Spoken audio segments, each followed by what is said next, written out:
I recently did a video called "Help When Too Much Ain't Enough," and it was like about a video.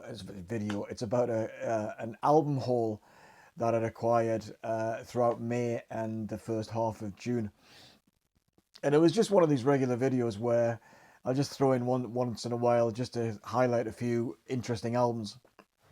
But this one's got quite a reaction, and there's been quite a few comments. And I wasn't going to do anything to follow it up, but there's two or three comments have come through that are really good, and there's one in particular that came through yesterday that is kind of the question is kind of being repeated a little bit throughout, but oh, I should say overwhelmingly people think, hey, buy more records, it's a good thing. But this one was a thoughtful comment, and I appreciate it. And it comes from the record changer 4038.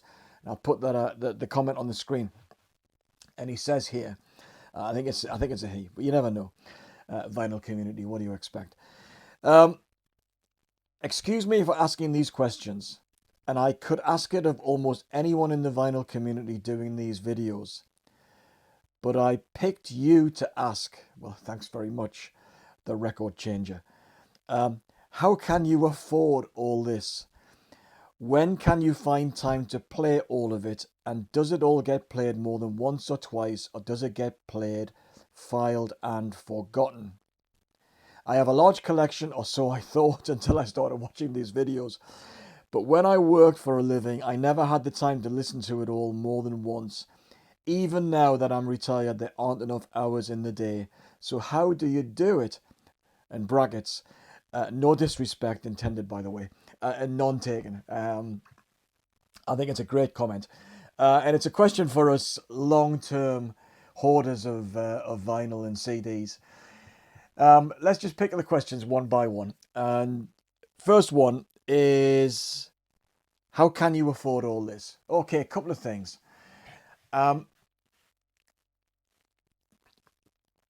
I've been collecting records for over 50 years, 52 years to be more or less precise.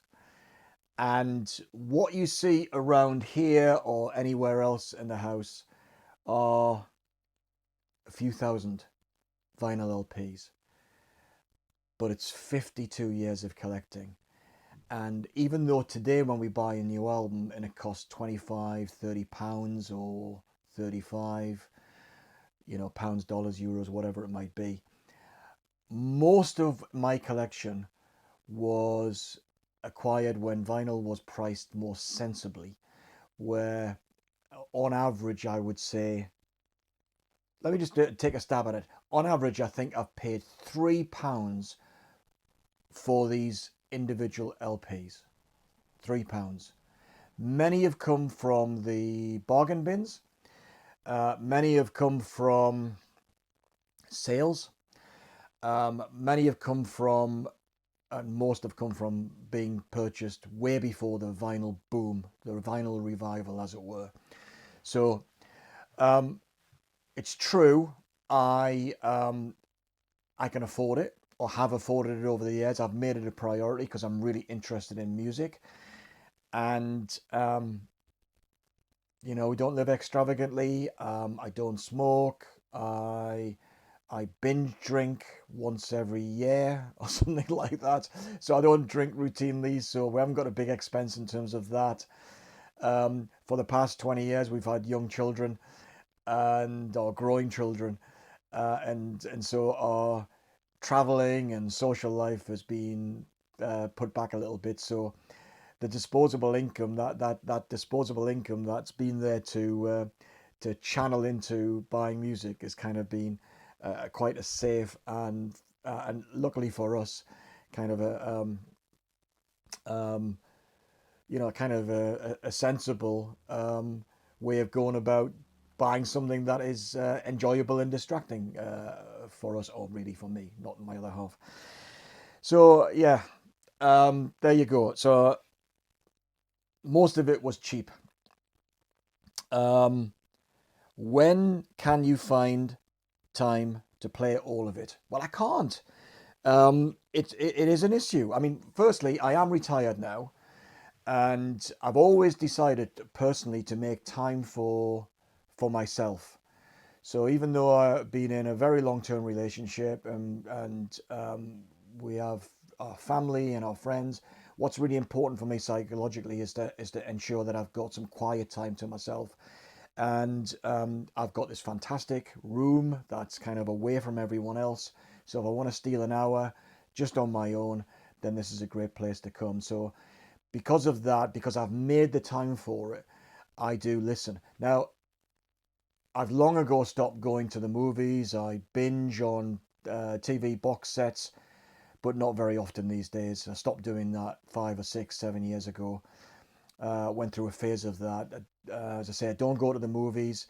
Don't watch mainstream TV. So I'm not watching TV dramas. So a friend of mine's always recommending this great new series, but I just haven't got the bandwidth to, because I listen to music. I do four things. Four things. I read. I watch YouTube videos on all things to do with music and current affairs and other things that take my fancy, sport as well sometimes. I listen to records, and I ride bikes. So that's kind of how I occupy my time. So I've got a lot of free time. I'm fortunate that I have a partner who she's very independent. She's never given me any grief for taking off on a bike trip or holiday with friends or listening to music. So I can kind of do more or less what I want. So I've got plenty of quiet time for me to do that. So I'm retired. But I can't get through it all. And what I kind of think is important to what's been important to me is that I think I went through a phase where I was kind of collecting records, and there wasn't a particular tip over point, but I realized a few years ago that this was less of a collection and more of a library. And what I mean by that is that when you go to a bookstore, you go to a record store, those are the ones that still exist. You can flip through, see what captures your attention, takes your fancy, and you can, take a quiet corner, read a little bit of a book, or you can buy an item, and that's fine. And I've liked the idea of being able to have this library where I can just basically anything that takes my fancy, I can just check it out. And I did this yesterday. I bought this album on a 2 for £22 basis in May, or it might have been a little bit earlier. And it's by a band called the Ohio Players, and the album's called Pleasure. Early 70s funk. Think funkadelic. Think more of a jazz funkadelic rather than rock. Bit more soul maybe. Little echoes of Earth, Wind and Fire and the Norman Whitfield period of the Temptations. The early 70s period anyway, I should say. And you've got the Ohio Players. And I bought this, listened to it for the first time yesterday. I thought, this is really inventive, really good. The songs are sometimes extended. The rhythms change.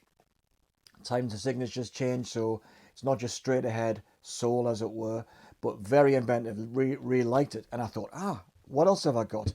And I came up with this album, which is a 1977 album. This one, I think, was 1971. And this is called Angel. And I bought this. It's a cutout, I think. It's a cutout. I bought this on a trip to the United States 10 years ago, probably for a couple of dollars. And I listened to it back in the day, but I haven't listened to it in years. And I put that on. So I think 5, 6 or 7 years after the Pleasure album, this one is still great. It's a really good album.